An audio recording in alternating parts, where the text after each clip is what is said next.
In last video, we have discussed about the basic planar process of IC fabrication. In this video, we will be discussing about the realization of active and passive devices in IC. So how the active and passive elements such as resistors, capacitors, transistors, diodes are fabricated in a IC will be discussed in this video. First of all, we will be discussing about the monolithic transistors. How the transistors will be fabricated in an IC. So, the cross-sectional view of an integrated monolithic transistor and discrete planar transistors are shown in figure A and B respectively. The main difference of monolithic and discrete transistor is the functional wise, monolithic IC means it will be created out of a single crystal, and discrete planar means it's a combination of both. And structural wise, the difference is the position of collector conductor. This arrangement effectively increases collector to emitter voltage VCE of the device. To see in this monolithic integrated transistor cross-sectional view, the collector conduct is situated close to the emitter and base. But in the case of discrete planar transistor, the collector conduct is located at the end of the N plus substrate. For distance, emitter and base is here, and the collector conduct is situated very distance apart emitter and base. Thus, it increases collector to emitter voltage. This is a kind of drawback. To overcome the increases in collector series resistance, buried N plus layer is incorporated by using additional process step.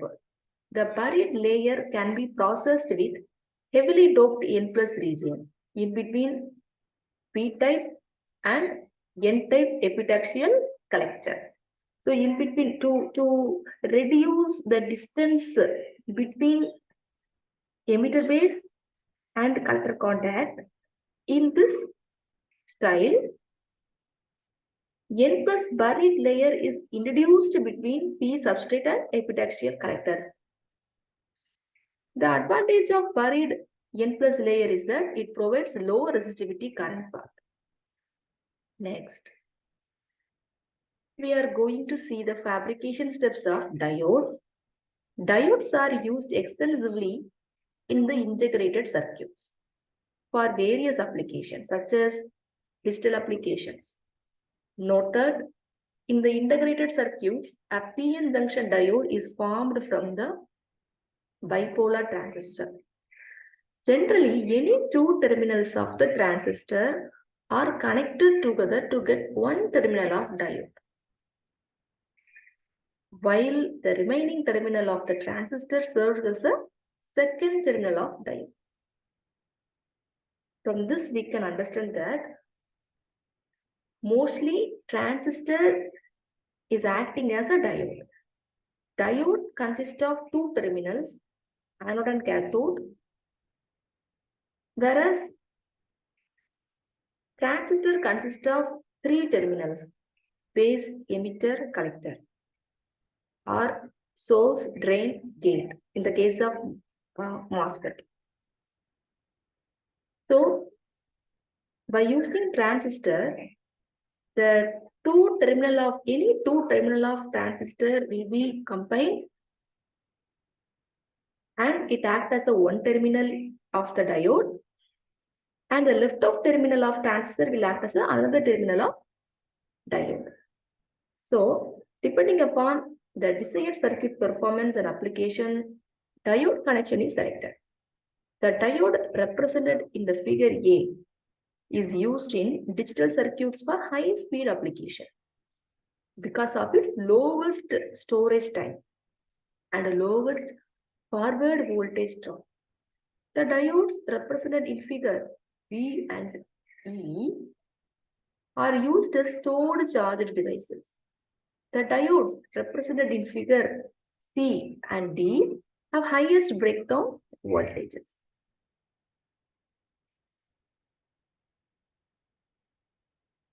So these are the types of diode configuration. Next, we are going to see the important portion of this lecture, the fabrication steps of planar PN junction diode. For that, the starting material for the planar PN junction diode is N plus substrate, which is grown by using Swarovski growing process. We have been already discussed the Swarovski method in the previous lecture. The substrate is about 150 micrometer thick. Then the epitaxial layer of N-type silicon is deposited on that substrate. So if N plus substrate you have been taking, means you have to utilize N epitaxial. Otherwise, if you take P plus substrate, you can use P epitaxial layer. The substrate, the epitaxial layer thickness is about 1 to 5 micrometer. And then next process is oxidation. Using oxidation process, silicon dioxide is deposited on top of the epitaxial layer. Then the surface is coated with photoresist before masking. We have been taking positive photoresist, and whenever connection needed, the pattern is to be masked properly over the positive photoresist layer. On top of the photoresist, the mask will be provided with the required pattern, and also it is properly aligned and then exposed to ultraviolet radiation light. It exposed to UV light. Then the mask is removed and photoresist is removed by the etching process. Now the only silicon dioxide layer under the exposed resist with the particular terminals, patterns. Then to form P region is defined by oxide opening. The width of P region is slightly greater than the oxide opening because of lateral doping during dopant diffusion. This is the diffusion process step. Previously, we have been discussing photolithography, and this is the diffusion step. Previously, in the basic planar process, we are having 9 steps, no? So those 9 steps only we have been using in the fabrication of diode here also. So after the diffusion step, we will be having what step next step? We will be having ion implantation step. So this is the ion implantation step. Then using metallization, thin film of aluminum is deposited. So to make a contact between the components and the IC to the outside world, the metallization step will be required. So this is the metallization step. Here, aluminum is deposited. Then the metallization area is covered with photoresist again. Another mask is placed over the photoresist, which ensures areas of metal to be preserved. The wafer is then etched to remove unwanted metal. The photoresist is then resolved. The contact metal is deposited on the back surface, and using heat treatment, ohmic contacts are made. This is how the conducts, metallization conducts will be created. Then etching, the vapor is then etched to remove unwanted metal. The photoresist is then dissolved, the conduct metal will be provided. So these are the planar process of PN junction diode. So this is how diode will be fabricated by using planar process. Next, we are going to see resistors, integrated resistors. Mostly the integrated circuits are fabricated with transistors and diodes. It is very rare to integrate resistors in the chip. Integrated resistor is of two types, namely monolithic resistor and diffusion resistor. The monolithic IC resistors will be created from a part of the transistor normally. If the resistor is formed in one of the isolated regions, either P or N of epitaxial layer, then it is called diffused resistor. For larger value of resistor, the larger area of silicon is required. If the area will be bigger, it exhibits large value of resistor. If the area will be smaller, then the resistivity also will be lesser. Hence, the high value resistance are realized by using pinch resistor as shown in the figure. However, the accuracy of such a resistor is poor. As we have already studied that the resistance can be realized by using a defined volume of semiconductor region, consider a sheet of material with length L and width W as shown in the figure. Let T be thickness and rho be the uniform resistivity. Okay, so now we are going to compute the value of resistance here.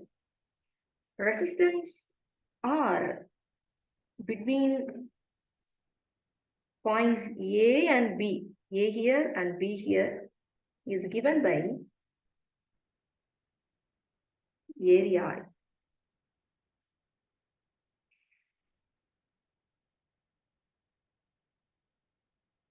A equals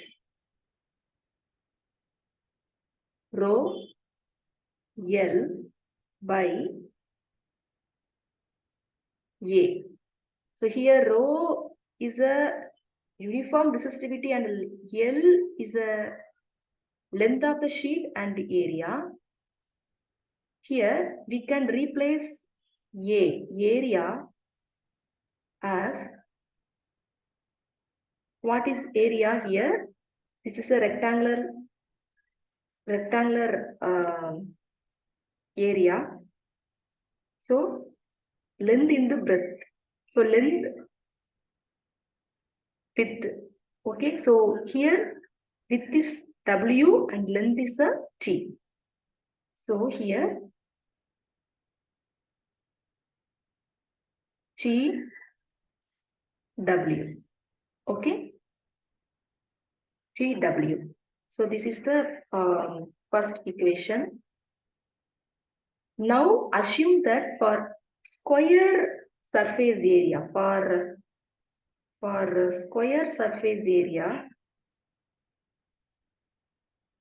square surface area, width equal to length, right? So width and length both are equal in dimension. So in the, we can replace, we can write the equation 1 as, for resistance sheet square resistance, for square resistance RS equal to rho L divided by T. In place of width, we can put L itself, right? Because for square area, width equal to length. Both are same dimension. So, like this. Then we can strike out both the L's and then rho by T is our square resistance. So, I consider this equation as 2. Okay. Thus, rearranging equation 1 using 2. Here R resistance is equal to put here. So instead of rho by T, I can write R S and L by W. So this is the resistance formula.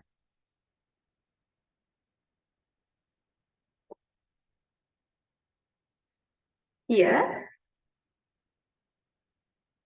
L by W, this is L by W is called aspect ratio. Thus, using this technique, base resistor in the range 20 ohm to 300 ohm can be fabricated. Similarly, the resistance of the emitter diffusion can be fabricated as sheet resistor, but the range of resistance is only 10 to 1 kilo ohm. So that's about integrated resistors. Now we will be discussing about integrated capacitor. The integrated capacitor consists of 2 polysilicon plates. Here, 2 polysilicon plates.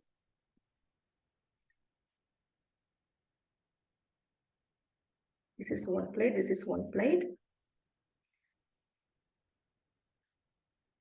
And separated by silicon dioxide. This is all our oxide layer. Here the lower plate rests on the top of the substrate. Yes, this plate substrate. On top of the substrate, one plate will be rested. This is the most widely used capacitor. Most commonly used capacitor. So in place of 2 metal plates, the dielectric layer in between the dielectric layer plates is called capacitor. This is the most commonly used capacitor, as we already know. The capacitor shown in this figure is mass capacitor. This capacitor is known as mass capacitor. It consists of an implanted or diffused heavily doped layer with thin substrate. So in previously on the substrate we are having 2 metal plates, and in between them dielectric layer is presented. Here on inside the substrate itself it is implanted, diffused a thin oxide layer. So this is called mass capacitor. For mass capacitors, generally gate oxide is used with no extra processing steps. Next, we are going to see integrated inductors. For ICs, inductors, transformers, and chokes are not integrated because of bulkiness. In case of RF and IF circuits, the use of inductor is unavoidable. Under such conditions, inductors are used externally with the integrated circuit. Yes, we cannot integrate inductors in a IC. We cannot integrate because of the inductor's bulkiness property. If we reduce the size of inductor, the performance will be degraded. So that's why we cannot degrade, or we cannot fabricate inductors inside our IC, inside chipset. So, but in the case of, however, in the case of RF and IC circuits, we cannot avoid the usage of inductors. In such cases, externally we can use integrated FET. In general, the field effect transistors are of 2 types, namely junction field effect transistor and metal oxide semiconductor field effect transistor. Nothing but MOSFET, JFET and MOSFET, that's it. First, we will see about the integration of JFET. The JFET epitaxial layer is used as N channel. This is N channel. The P plus gate is formed in N-type channel by ion implantation or diffusion process, while good ohmic contact are achieved by using N plus diffusion layers below drain and source drain. Integration of MOSFET consists of two types, enhanced mode and depletion mode. Enhanced mode means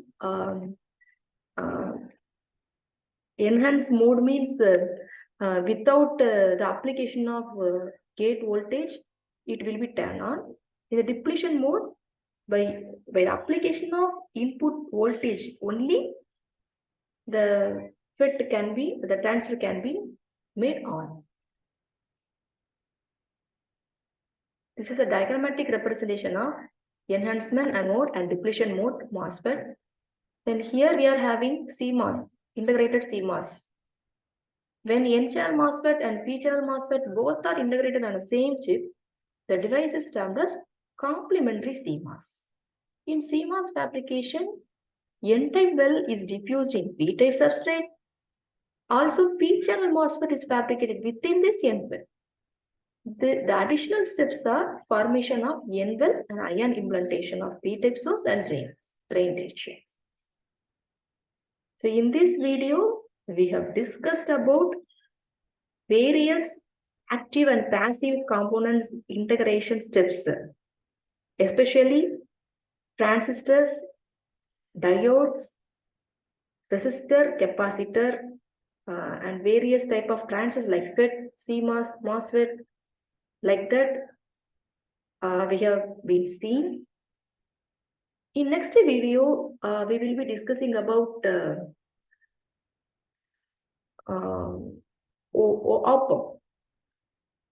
op-amp and their characteristics.